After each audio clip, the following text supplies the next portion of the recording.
자, 이제 주목 이 기업으로 넘어가 보도록 할 텐데요. 저는 오늘 애플 준비를 했습니다. 왜냐면 우리 금요일 날 아침에 이 시간에 발표하면서, 그러니까 목요일장을 가지고 저희가 좀 브리핑을 했던 그 시간이었는데, 빅테크 기업들이 실적이 다 별로였잖아요. 애플도 그랬고 알파벳도 그랬고, 그리고 하나가 뭐였죠? 하나가 기억나나? 세 개였는데, 애플, 알파벳, 아마존. 그렇죠, 아마존. 맞아요. 맞아요. 그래서 이 시간의 거래에서 이 기업들이 다 하락을 했었기 때문에 금요일에서도 좀 불안하다라는 예상을 했는데, 알파벳과 아마존은 뭐 역시나 하락을 했습니다. 그 실적에 대한 평가를 받았는데 애플은 웬걸 주가가 오른 거예요. 그래서 이게 뭐지? 그래서 그러면서 이제 이 기업을 봤는데, 애플은 세계 시가총액 1위 기업이다 보니까 우리도 뭐 국내에서만도 삼성전자 실적 발표 나오면 모든 애널들이 보고서 코멘트 내듯 애플도 역시 그랬거든요. 그래서 이제 그 내용들을 좀 다시 한번 정리를 해왔습니다. 자, 일단 애플 주가 상승했습니다. 실적 부진에도 주가 상승 대체 왜 했을까?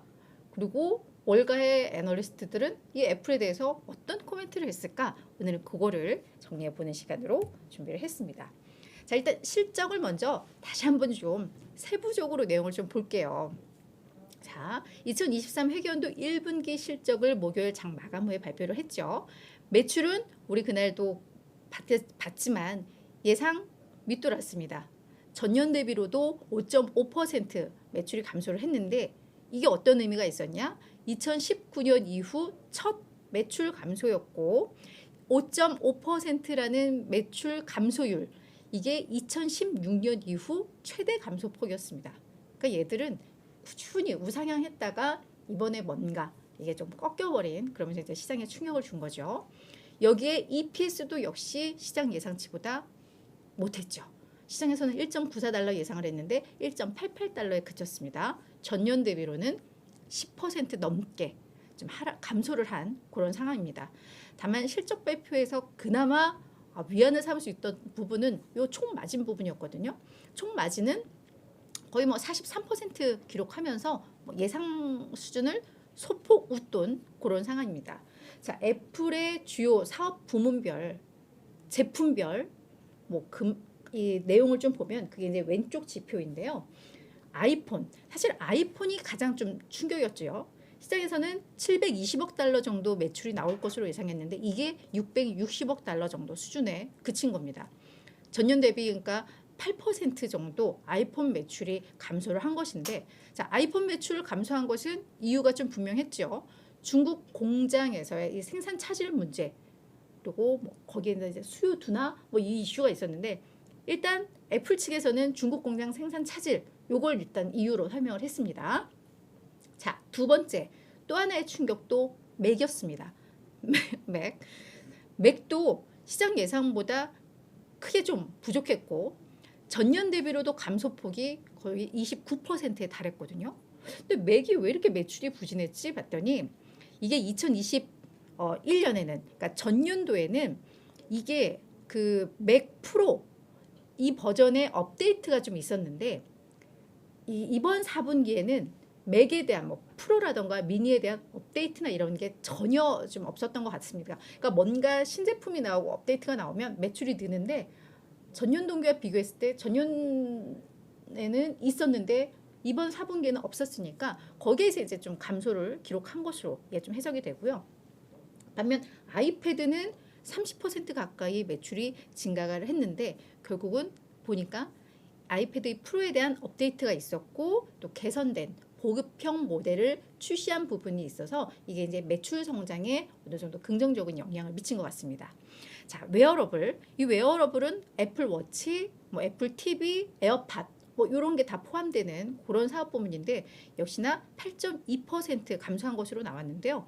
이 웨어러블에 대해서는 특별한 어떤 이슈는 없었던 것 같습니다. 다만 그러니까 이게 결국은 수요 둔화 이런 부분으로 좀 해석이 되는 부분이죠. 자, 근데 시장에서 그나마 희망을 봤던 게 이 서비스 부분입니다. 서비스 부분은 앱스토어, 애플 케어라고 해서 고객 서비스, AS 이런 게 다 포함이 되고요. 아케이트, 그러니까 게임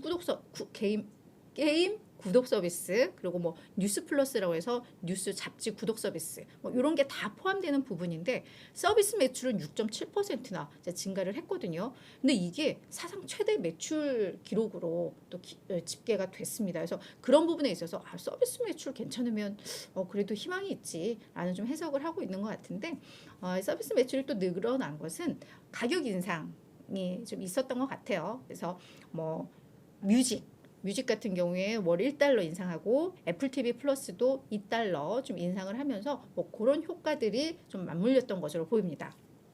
자, 이렇게 실적은 저희가 이제 구체적으로 점검을 쭉 해봤고, 그리고 나서 또 팀 쿡 애플 CEO의 컨퍼런스 콜에서의 발언들이 나왔는데 그것도 좀 정리를 해봤거든요. 근데 일단 무슨 얘기를 했냐? 거시경제 환경이 정말로 어려웠다라는 부분을 매우 많이 강조를 했습니다. 그래서 되게 도전적인 경제 상황, 그러니까 경제의 어려움을 직접적으로 표현을 했다라는 거죠. 그러면서 2분기 실적도 1분기와 유사할 것이다 라고 언급을 했습니다. 애플은 1분기와 2분기가 우리가 흔히 아는 거하고 좀 다른 건 아시죠? 그래서 10월, 11월, 12월이 애플에게는 2023 회계연도의 1분기입니다. 그리고 2분기가 1, 2, 3월 의미합니다. 그건 헷갈리지 않으셨으면 좋겠고요. 그러면서 2분기 실적도 1분기와 유사할 것이다 라고 이야기를 했습니다.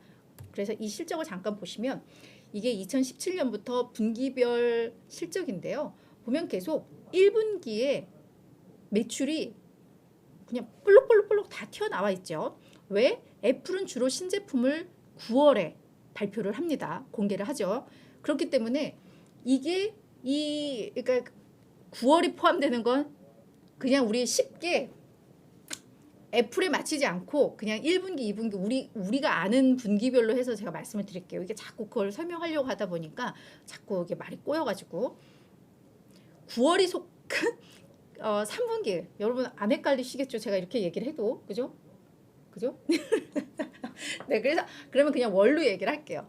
9월에 신제품을 내니까 그 월말 분기 우리가 아는 그 4분기 때 이 매출이 다 반영이 돼요. 신제품에 대한 매출 효과 반영이 되고 그때가 또 연말 쇼핑 대목도 있고 그쵸? 그러다 보니까 얘네 입장에서는 그 4분기 매출이 이렇게 급증하는 흐름들이 나오는 겁니다. 그러면서 그 다음 분기부터는 그게 이제 조금씩 줄어드는 흐름이 나오는데 지금 이야기했던 1분기 실적과 2분기도 비슷할 것이다라는 건 이렇게 급증한다라는 게 아니라 결국은 또다시 전년 동기 대비해서 이 정도의 감소폭이 나올 것 같다라는 걸로 이제 월가에서는 해석을 하는 거죠. 그러니까 전분기와 같다라고 하면 이거는 그냥 서프라이즈 수니까 그 개념은 아니고 전년 동기와 비교해서 또다시 5%대의 감소가 예상이 된다라고 이제 해석을 하고 있는 겁니다. 자, 그러면서 뭐라고 했느냐? 일단 중국이 경제가 재개가 되면서 생산 차질 리스크는 어느 정도 부분 해소가 되고 있다. 그래서 아이폰 매출이 가속화될 것이고 서비스 매출도 성장할 수 있을 것이라고 본다. 라고 하고 긍정적인 이야기는 해줬습니다. 근데 아이폰 매출 가속화에 대해서도 이제 월가에서 이 부분은 해석하는 게 어떤 것이냐면 결국은 4분기 때 생산 차질로 인해서 제대로 판매 못한 부분들이 이제 회복이 될 것이다. 그래서 그 부분들이 플러스가 되면서 이거 이제 가속화된다라고 표현을 했다라고 월가에서는 좀 해석을 하고 있습니다. 다만 아이패드와 맥 부분은 부진할 것이다라고 좀 전망을 했습니다.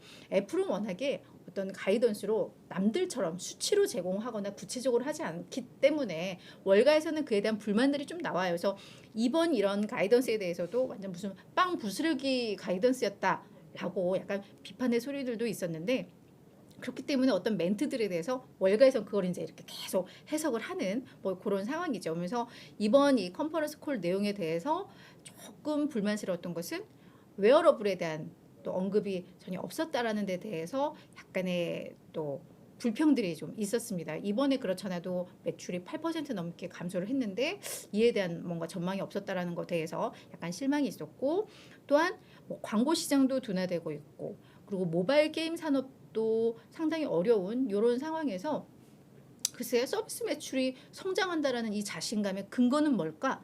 에 대해서도 다들 좀 물음표를 제시를 하고 있는 그런 월가 애널리스트들도 좀 있었습니다. 자, 그리고 또 하나 이 팀 쿡이 이야기했던 주요한 이슈 하나는 이제 공급망이 계속해서 이제 개선이 되고 있다. 뭐 전반적인 것과 상관없이 지난 3년간 코로나와 반도체 부족 등으로 우리 되게 어려운 시기를 겪었었는데 이제는 탄력적인 공급망을 이제 보유하고 있어서 이제 공급망 이슈도 개선이 될 것이다. 뭐이 정도의 좀 멘트들은 했습니다. 자, 그래서 우리가 실적 세부적으로 봤고 컨퍼런스 콜에 대한 내용과 그에 따른 이제 월가의 해석들까지 해석을 했고요. 자, 이제 중요한 건 그걸 보고 월가 애널리스트들이 어떤 평가들을 내렸고 어떤 투자 의견 조정이 있었는지 그거를 좀 볼 필요가 있을 것 같은데요. 사실은 의견들이 쏟아졌습니다. 쏟아졌어요. 코멘트들도 쏟아지고 의견 뭐 목표 주가 조정도 쏟아졌는데 재밌는 것은 투자 의견은 거의 변동이 없었습니다. 다 그냥 기존 의견들을 유지하거나 뭐 이어가거나 그러니까 그냥 유지한 거죠. 유지를 했는데 다만 이제 목표 주가에 대한 이제 세부 조정들은 좀 있었는데 뭐 실적도 안 좋았고 전망에 대한 컨퍼런스 콜이 있었으니까 당연히 그에 따른 뭐 이익에 대한 예상치 전망치들이 조금씩 조정이 됐을 것이고 그에 따른 목표가 조정일 텐데 이게 숫자들이 잘 안 보이실 테지만 보시면 아시겠지만 목표 주가의 변동폭이 상당히 좀 적었습니다. 그러니까 뭐 하향 조정했던 코엔 같은 경우에도 종전에 200달러였던 것을 195달러로 그리고 뭐 하향 조정한 쪽도 보면은 뭐 DB 데이비전이라는 것도 종전에 167이었는데 이걸 뭐 173으로 올리는 정도. 그러니까 큰 폭은 아니다 보니까 전반적인 애플에 대한 그 흐름에 대해서는 애널들은 기존의 의견들을 크게 바꾸지는 않는 뭐 이런 흐름이었다라는 것은 좀 해석을 해볼 수가 있어서 사실 이런 그래서 제가 오늘 어떤 투자 의견 보고서를 가져오지 않은 이유는 큰 변화가 없습니다. 다만 기존의 약간 낙관론자들과 다소 보수주의적인 사람들이 어디에 초점을 맞춰서 어떤 평가를 내리는지를 좀 정리를 해봤는데요. 자, 일단 긍정론자들, 낙관론자들에 대한 이야기부터 좀 정리를 해볼게요. 대부분 이들은 그래 단기적으로 역풍을 맞은 것은 맞아. 뭐 공급망 이슈도 있었고 뭐 그렇겠지. 하지만 이 기업 애플은 포기할 수 없는 기업이다라는 거죠. 자, 그래서 그 근거들을 좀 보면 모건 스탠리의 에릭 우드링 애널리스트는 투자 의견 매수와 목표 주가 175달러를 계속해서 유지를 하면서 자, 2분기에는 아이폰 매출이 개선이 될 것이야. 이건 아까 팀 쿡의 이야기와도 뭐 같은 맥락이죠. 아무래도 지난 4분기 10월, 12월 때 제대로 이루지 못했던 그 매출이 이제 반영이 될 수 있다는 점에서 2분기 아이폰 매출 개선될 것이다 라고 이야기를 했고 그리고 앞서서 실적 보면서도 다른 건 다 별로였는데 마진 되게 좋았잖아요. 그러니까 이 고마진 높은 마진을 유지하는 것 이것도 매우 긍정적이다 라는 점. 그리고 사용자당 지출이 증가하고 있다라는 점도 결국은 뭐 우리 흔히 얘기하는 애플바들은 흔들리지 않고 계속 거기에 있어서 뭐 기기를 샀으면 그에 대한 서비스를 같이 구매를 한다던가 뭐 이렇게 해서 사용자당 지출이 증가하고 있는 이 추세도 뭐 변함이 없다. 긍정적이다라는 거죠. 그래서 이 애플 생태계의 힘을 판단을 했을 때 포기할 수 없는 기업이다라는 거죠. 그래서 이런 실적에 대한 단기 역풍 이런 부분으로 주가가 조정을 받는다면 이거는 절호의 매수 기회다라고 이야기를 하고 있고요. CT의 짐 수바도 역시 매수 의견과 175달러 유지를 하면서 월가가 다소 너무 부정적으로 보는 것 같아. 제가 봤을 땐 다 긍정적으로 보고 있지 않나요? 하지만 그럼에도 월가는 너무 비관적이야. 환율 영향을 조정하면 매출 그리고 앞으로의 전망 감소가 아니라 오히려 그냥 평평한 수준이야. 지금 이 정도면 선방하는 거지 라고 이야기를 하면서 그리고 이 매출 감소하고 이렇게 했어도 다른 가전회사, 다른 IT 기업들과 비교해봐. 엄청 선방하고 있어 라고 평가를 하고 있습니다. 그래서 우수한 서비스 실적 그리고 애플의 어떤 이런 설치 기반이 계속해서 성장하고 있는 거 우리는 여전히 긍정적으로 평가해 라고 이야기를 했고요. 자, JP모건의 삼익 채터지 비중 확대 의견 유지하면서 목표 주가는 180에서 175달러로 5,000원 정도 내렸습니다. 자, 그러면서 뭐라고 이야기를 했냐면 애플이 뭐 그냥 잠정적 큰 그림의 가이던스를 발표를 했어요. 그죠? 뭐 2분기도 1분기와 별반 차이 없을 거야. 뭐 이런 했지만 이건 너무나도 보수적으로 잡은 거야라고 이야기를 하고 있습니다. 그러면서 중국 환경이 개선되고 있잖아. 이제 경제가 재개되고 있잖아. 뭐 이런 것들 긍정적으로 본다면 괜찮아. 그리고 애플이 오히려 보수적으로 가이던스를 제시를 했기 때문에 주가 측면에서는 나중에 그럼 이게 약간 서프라이즈로 또 받아들여지잖아요. 예상보다 좋게 나오면. 그래서 주가에 있어서는 오히려 지금 이런 흐름들이 더 긍정적이야 라고 평가를 했습니다. 자, 로젠블랙의 바튼 크로켓은 매수 의견 유지하면서 목표 주가를 165에서 173달러로 상향 조정했거든요. 그러면서 이 사람은 아주 심플했어요. 자, 중국 공급망 이제 정상화되고 있어. 생산 차질 문제 해소되고 있어. 이제 더 이상 애플에게 혼란은 없어. 혼란은 끝났어. 라고 표현을 하면서 이들은 애플 여전히 사야 해. 라고 이야기를 하고 있습니다. 근데 특징은 저 낙관론자들은 수요 측면, 경기 위축 측면보다는 공급 측면의 문제가 해결된 데 많이 집중하고 있다라는 거 약간 공통점 느껴지시죠? 자, 근데 비관론자들은 그 수요 측면에 되게 접근을 하고 있습니다.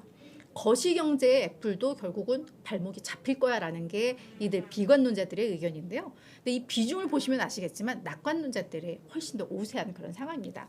자, 비관론자 번스타인의 토니 사코나기 그냥 시장 수익률 정도의 어떤 투자 의견 제시하면서 목표 주가가 너무 좀 야박해요. 125달러 유지를 했는데 자, 연간 매출 그러니까 지금 2분기에도 감소를 할 것이다라고 했는데 연간으로 보더라도 이번 매출 역성장은 불가피해 보여라고 이야기를 하고 있습니다. 왜? 근데 수요 둔화에 대한 가능성을 계속해서 언급을 하고 있거든요. 그러면서 그럼에도 불구하고 현재 주가는 역사적으로나 경쟁사와 비교를 해봐도 너무 고평가 상태야라고 언급을 하고 있습니다. 자, 뱅크 오브 아메리카의 왬시모한 애널리스트도 중립의 의견과 154달러의 목표가 유지를 하고 있는데요. 뭐라고 이야기를 하고 있느냐? 그래, 마진은 잘 방어하고 있어. 견고한 마진 긍정적이지만 수요 둔화 가능성 이제는 우리는 거기에 주목을 해야 해. 소비 지출 둔화에 따라서 매출은 분명히 감소할 수밖에 없어. 그래서 지금은 어떤 기대하는 요인보다 우려해야 할 요인들이 더 많아라고 이렇게 평가를 좀 하고 있었습니다. 그래서 이렇게 낙관론과 부정론자들의 이야기들을 했는데 결국 사실 애플은 애플입니다. 중장기 관점에서 이 기업은 계속 가져가야 할 기업이지 이런 이슈 나온다고 샀다 팔았다 그런 종목은 아닌 건 저희 계속 강조하고 있잖아요. 삼성전자가 그런 것처럼 사실 삼성전자보다 뭐 사실 뭐 따졌다 보면 더 우량한 세계적으로 더 알아주는 기업이기도 하죠. 그래서 가져가야 될 거는 많은데 그럼 결국은 이렇게 비관론자들의 이야기처럼 수요 둔화에 따라서 잠깐 뭐 출렁일 가능성도 있겠다. 뭐 요 정도 저희가 그냥 예측을 하고 하지 뭐 이런 이슈 하나하나에 뭔가 그냥 뭐 너무 단기적으로 접근할 뭐 그런 건 아니다라는 좀 생각은 좀 듭니다. 그래서 네, 오늘 또 이렇게 애플까지 다 정리해 드렸습니다.